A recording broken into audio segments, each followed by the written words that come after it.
Hello everyone, welcome to the first installment on my new channel, Younes Talks Football. Welcome to the first video, guys. I hope all of you are doing well. Some of you may know me from my initial channel, Younes HH, which I'm still currently running, so do subscribe if you're not subscribed over there. Some of you may know me from 100% Chelsea, which what used to be 100% Chelsea, RIP, RIP. I think now I've taken this decision to launch this channel, and some of you may be thinking why. Some of you who are new, welcome. But this is going to be the channel where we are going to discuss all things football. Now, I understand there's going to be a little bit of bias. There's going to be a little bit of focus on mainly Chelsea because, let's face it, blue is the colour. We can all understand that one. But I am going to be discussing all things football from different clubs, different players, different scenarios, different situations, different transfers, different sagas, all sorts. Let's get it all onto this channel in a very nice, positive vibe, in a very analytical way, and let's embark on this journey together. It's going to be a good one. I'm excited. I hope all of you are too. Now, as I said, blue is the colour, so it's only right that we start off this channel with a match review of yesterday's FA Cup semi-final involving Manchester United and Chelsea. And what happened? Chelsea done exactly what it says on the tin. And by that, I mean done exactly what the shirt says. 3. It's weird because this season so far, when we got this new shirt and we got the 3 as our new sponsor, I think nearly every game, it's involved either a goal, either a loss by conceding 3 or a win by scoring 3. That's how it's been. And yesterday was no different. We won 3-1. It's a shame, Man United scored. Had to be a penalty, Manchester United and that. Anyway, no, I'm kidding. Look, there is a situation regarding VAR and Man United. I think we can all admit, but let's not dwell into that too much. Okay, it is what it is. With Chelsea's performance, it honestly surprised me. It surprised me because I didn't expect Chelsea to be as tactically aware and as pumped up as they were.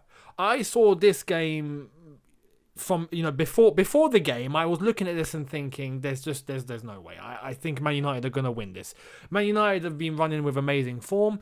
I think we can all agree Martial, Marcus Rashford, and especially Bruno Fernandes have been immense. And I immediately thought Ollie's going to start with these 3. Our defense is going to suffer because defensively we've been susceptible, we've been suspect, we can't, clear a ball in the air, we tend to let go of set pieces, we tend to concede from set pieces. It's going to be a nightmare. That's how I initially saw it. I didn't expect Chelsea to be tactically aware as they were. Frank Lampard's tactical prowess was just evident to see. It was, clear as day, clear as crystal. And it's really nice to see that we can adapt to certain situations because that's something we didn't have last year. I think we can all admit, under Maurizio Sarri, it was very clear that Chelsea's fault was that we had one system, one way, and that's it. If you understood the system, you'd beat us. If you didn't, tough. That's just, we only had one way. It's nice to see Frank being able to adapt, and this one was a bit of a worry because I personally expected us to go to a back 3. But the problem with that is that earlier on in the season, in games where we've gone to a back 3, we've looked worse. So it's a gamble. But we all knew Man United would shape up with a back 3 as well. If you look at the games that Man United have beaten Chelsea over this season, and some may argue Chelsea lost to a PE teacher, but the reality is we lost to a PE teacher 3 times. Okay, in all of those 3 times, Man United have gone to a back 3, and it's worked. It's worked superbly. So it was obviously going to be the same scenario. Ollie was not going to leave it with a back 4. He was going to go to a back 3. And Chelsea's response was to go to a back 3 as well, to go to a 3-4-3.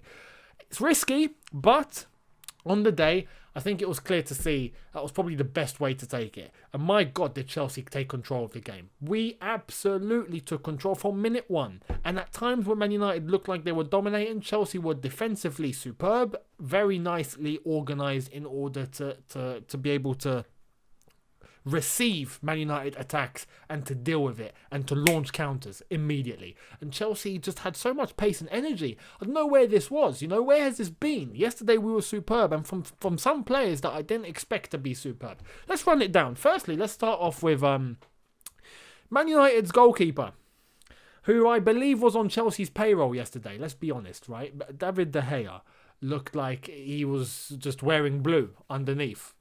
Because, I'm sorry, but the first goal that he conceded, you'd expect someone of his ability to be able to save that, okay? Come on, you know. I understand Giroud getting himself into a very nice position, went around the defender, great ball in, went around the defender, very nice touch, slotted it in, but, you know, David De Gea did get a hand on it. If he had stretched a little bit more, I think he should have saved that. However, cool, that happens. The second goal, Mason Mount, I'm sorry, that's on purpose. If Man United fans are watching, you got to look into David De Gea, lads, because I think he let that goal in on purpose. There is no way a goalkeeper of his ability or a professional goalkeeper in the game is going to be letting in a goal like that in an FA Cup semi-final. No, I can't accept that. If I was a Man United manager, I would have taken him off. At that point, you're sabotaging the team, you know, even though it's pretty much too little too late. But it just looked like it was intentional. All he had to do was stretch his arm out a bit more. He would have saved it. How he let that in, I don't know. I really don't know. Was he on Chelsea's payroll? Maybe. What I also want to say, Eric Bailly, I hope he's okay. I hope he's recovering, because that was a nasty blow that he took, and you have to feel for him because he took 2 blows to the head that game. Especially towards the second half, it looked like Chelsea's mission was to try and knock out as many Man United players as possible, and it nearly worked. Harry Maguire took a bump to the head as well. I think that's pretty much normal for him. But Eric Bailly, on a real, I hope he's okay. I hope he's doing better today, and I hope he'll get out the hospital. It looked like a nasty cut, and it looked like he was bleeding properly. So, again, my wishes are with him. But Man United and their setup, I have to say, I'm surprised at the team that Oli went with. I really thought Martial would be starting. I thought Pogba would be starting. I even thought Mata would be the surprise entrant to try and really, try and confuse Chelsea's approach, because Mata's a player that we don't really see on a regular play for Man United. So in an FA Cup semi-final where you can rely on his ability, it would be a surprise to see Mata in the starting lineup, and he might be the one to be able to cause a little bit of mayhem, cutting in from the wing into the middle. We didn't get any of that. Man United put out a team which was very, very susceptible and very exposed in the midfield. Let's be honest, with Matic and Fred, Chelsea had more than enough ability with Jorginho and Kovacic to exploit that. Kovacic was having fun dribbling, and not just that, the support he was receiving from Reece James and Marcos Alonso was absolutely superb. Alonso surprised me with his energy and his ability to get back. That was great to see. Reece James bombing up and down, sending in those fantastic balls into the box. Great. One thing that Reece James needs to work on is his ability to not lose the ball as many times as he does. That's something, I think, if he nails that, he's on to really big things. I think he's on to big things anyway, but, he would speed up that process. And Man United, every time they attacked, it just looked like Chelsea were organised enough and were deep enough to be able to just contain and to just, suck the life out of Man United. And the moment an opportunity launched, Mason Mount, with his energy, he was running like a horse. The 80th minute, he was sprinting like it was minute 2. And I understand he's young, but still, it's very nice to see that attitude and very nice to see that will and that desire to fight until the last minute. Obviously, it was going Chelsea's way, so I'm sure the confidence was there. But it was really good to see. If we look at us, the one thing that really surprised me was Chelsea's defending. If you look at Rudiger, Zuma, and Azpilicueta, especially, very surprised to see such a good defensive performance. Man United didn't do much. Yes, they had shots, but there was nothing major.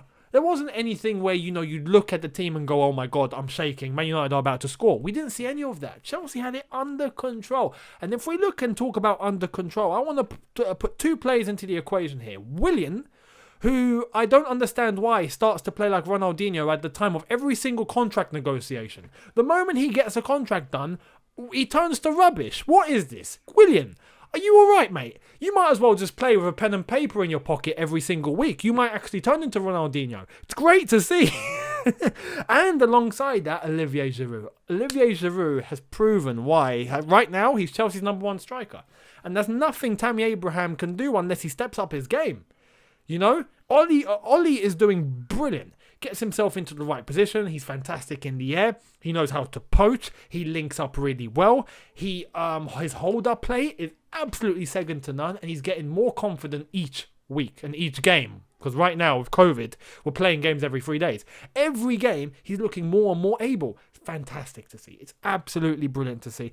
And Tammy Abraham needs to fight. He needs to get his head down because I'm going to be honest. I'm disappointed with the way Tammy's been lately. And I hope that's not a worry. I'm not saying you should be worried, no. But he's looking basic. He's looking a bit slow. He gives the ball away a lot. He doesn't get himself into the right position. He expects the ball to come to him when in reality he needs to make more of an effort to get to the ball. We're seeing little things like that normally comes with experience. So, you know, we'll cut him some slack, but he needs to step up his game. With Timo Werner coming in next season, Tammy needs to be ready. Because if not, you might not survive at Chelsea Football Club, mate. You got to start, you know. He's had a fantastic start to the season. He needs to build on that. He needs to build on that and to realise the situation that he's in. This isn't going to be a walk in the park. You're playing for Chelsea Football Club. You need to step up. Simple as that. I have full faith that he will. But right now, Ollie is proving why he needs to be playing every week. So fair play. And it was really good to see a good performance from Caballero. I was surprised to see Kepa exempted from this one. In an FA Cup semi-final, I didn't think we'd be playing, you know, FA Cup goalkeepers. But Caballero was just fantastic. And I understand he might be leaving at the end of the season, but he's been a really, really good servant, a top professional, and a really good number 2 goalkeeper to go to. When you want a shot stopper, you look at Caballero, and he is that man. So it's really good to see, really good to see. Anyway, I was surprised with the way that Man United set up, and I was surprised with how dominant Chelsea were in the end, and how comfortable it was for Chelsea to get a 3-1 win. Should have been 3-0, but then again, you know, penalty, Hudson-Odoi doing something a little bit stupid, shouldn't have conceded that foul, but he did. But anyway, we move, we look forward. FA Cup final. Arsenal going to be up for this one. If there's any team that knows not to underestimate Arsenal in an FA Cup final, it's Chelsea, because we've done that too many times and we've lost lately. Before, it used to be a walk in the park at Wembley, Chelsea-Arsenal. The game was pretty much done before kickoff. Nowadays, it's not quite like that. So we have to be wary and we have to be as serious as we were against Man United. And take the same spirit that we did in Baku. You remember Baku in the Europa League final? Let's do the same again. But this time at Wembley. Our ground, not Arsenal's ground. Anyway, I hope all of you have enjoyed that little match review. As I've said, there's going to be more things football. We're going to start talking about other players, other clubs, other situations, other sagas, other transfers, other performances. I want to get into like the performance of Harry Maguire lately. Something like that. We'll see where this channel's heading, but I'm really excited and I'm buzzing to provide all that content for you guys now. So I hope all of you enjoyed. Subscribe to the channel if you are new. Let me know your thoughts in the comment section below. Hit up my social media links in the description. You can check out my other podcast and news commentary channel as well, Younes HH. If you're aware, you're aware. If you're not, head there and subscribe. And I'll see all of you really, really soon. Regular content coming on here. I can't wait to share with you. I hope you guys are ready for this journey. Let's do it. See all of you really soon. Thank you for watching, guys. Look after yourselves. Take care and peace.